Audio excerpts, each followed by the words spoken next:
I'm probably going to yawn all the way through it, but we're good. Eric, good morning, everybody. Or good evening, everybody. It's going to be a wild one tonight. Tonight is our Monday night Zoom chat with pets and EOs. Felissa, be sure and jump in anytime you see something you want to add to one of these recipes. Okay? Yes, I will. If you want to change the world, you must empower people. Education is the most powerful weapon you can use to change the world, and that's what we do on Monday nights. So let's get started. Our May special, 10% off the pedal diffuser, awesome deal, and product of the month is cedarwood. That is one of my go-to oils, and I always take advantage of that.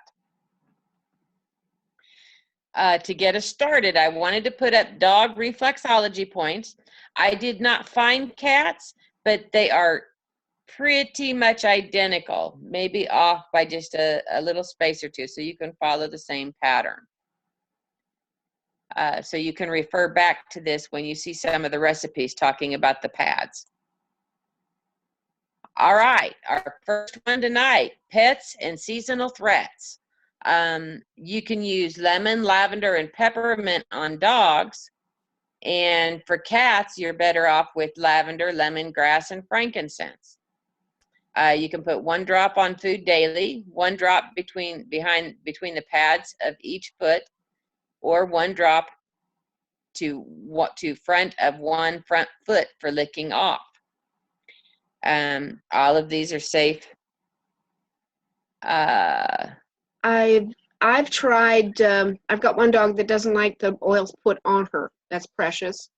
And so what I do is I do a kind of a bandana and put it on the bandana around her neck, and she thinks she's getting dressed up, and she likes that. But very good idea. The lemon, lavender, and peppermint, so that works. She has a lot of allergy issues. And the other one is when she gets coughing and has a problem, I put lavender in honey, local honey, and she'll lick the honey with the lavender, and that usually stops the cough pretty well right away. Oh, that's a really smart idea there, because you can get dogs and cats to lick the honey. Yeah. And you have to get creative when you've got a dog that doesn't like oils. And I've got one that doesn't care. You know, he likes oils. So it's like people. You never know.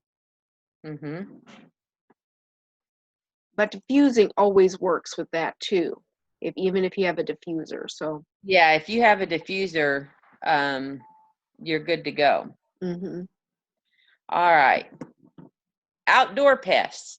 I use 20 drops TerraShield, a tablespoon of witch hazel, in 4 ounces of water in a spray bottle. And for me, out here in the country, that works pretty good. Some people like to, and I'll just spray them down right before they go outside. Some people like to add peppermint, cedarwood, or lemongrass to the mixture as well. And I know you do add some of those, Felissa. I add all 3.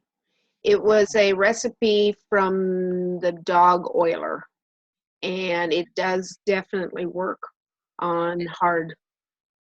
Especially in urban areas. Yeah, especially in urban areas where they're a little more resistant. Older pets, achy joints. Do you like the way I found names for these? Frankincense and marjoram, 1 drop of each to 8 drops of FCO. Apply to the length of spine in the affected joint. And you can actually, for dogs, on this one, for dogs, you can use peppermint, but for cats, you need to stick with the frankincense and marjoram. Respiratory issues. Eucalyptus, lemongrass, and cardamom for dogs, or for cats, I'm sorry. And you need to diffuse 1 drop of beach oil for the cats. For dogs, you can diffuse or rub 1 drop each of eucalyptus and peppermint between the hands, and then massage the dog's chest or coat after you have smeared it around, and that makes it easier to put on. On the plus side, I absolutely love being able to put it on my hands because I use my hands as a diffuser a lot. Yeah, that really does work, eucalyptus and peppermint. There again, my dog that doesn't like oils has a lot of bronchial issues. Actually, it's nasal. We've done x-rays and stuff. And if I do the eucalyptus and peppermint and rub her chest and her coat, she can breathe a lot easier. So yeah, it works. That's when they think it's allergies. We don't know what it is, but Bladder and urinary tract health. For both pets, you can dilute 1 drop of frankincense on guard and 2 drops of oregano in 2 teaspoons of fractionated coconut oil. And then when it says apply 1 drop, you can either put it back in a bottle with a dropper, or you just touch your finger to it and rub it over the bladder. So it's just about a drop's worth of FCO with the oils blended together. And the bottom of the back of the paws. So it would be right here in this area.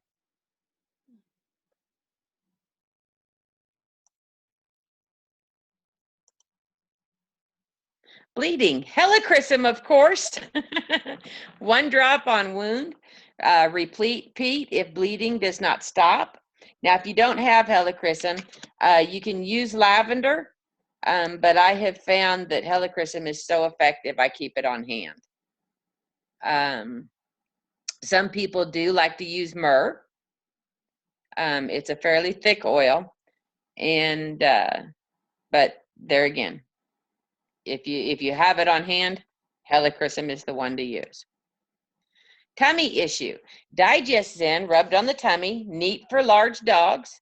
My smallest dog is 40 pounds, and so I just use it neat, but you need to dilute it to 1 drop per 2 drops of FCO for small dogs and 1 drop per teaspoon for cats.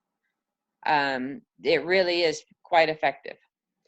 And with Charlie, who's the one that likes the oils, I can offer him the bottle, and sometimes just sniffing it, and it works for him, and then he kind of just walks away, and we're good. But sometimes I have to put a drop on his back paws. Mm-hmm. Yeah, he gets all excited when I go for the oil bottle. So who knows what he's thinking. He could be one of those that would gobble up anything that hit the floor. Oh yeah, he eats everything, whether it's edible or not. Yeah, pretty much.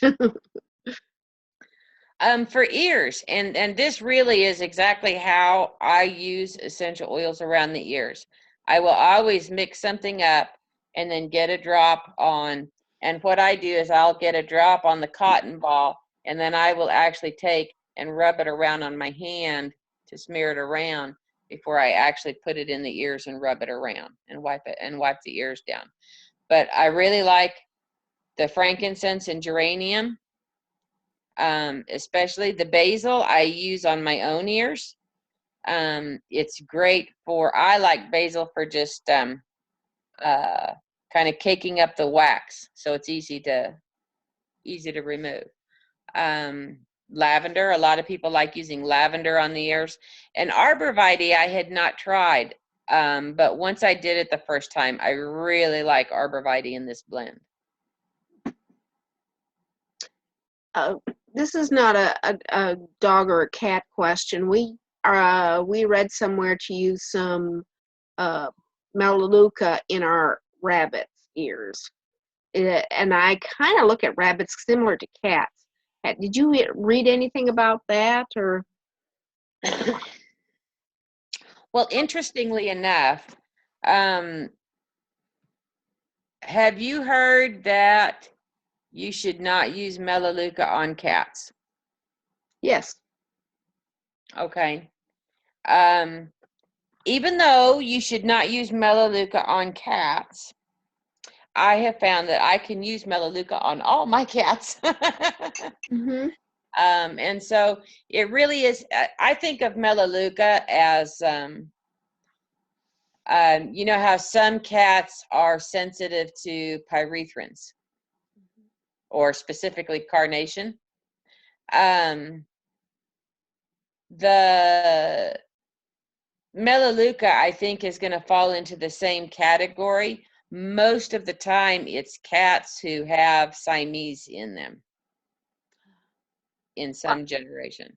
I've also read somewhere that it also depends on who produces the Melaleuca, and we've got the most pure. So I think we're, from that point of view, we've got Yeah. the best that you can get. So Yeah, I don't know. I seriously have no problems using Melaleuca on. I have 10 cats, and I have no problem using Melaleuca on any of them. You just highly dilute it, that's for sure. But Yeah, like all cat, like anytime I'm working on the cats, because they are only 10 pounds. I heavily dilute everything, and if you guys would just be patient and let me go see what is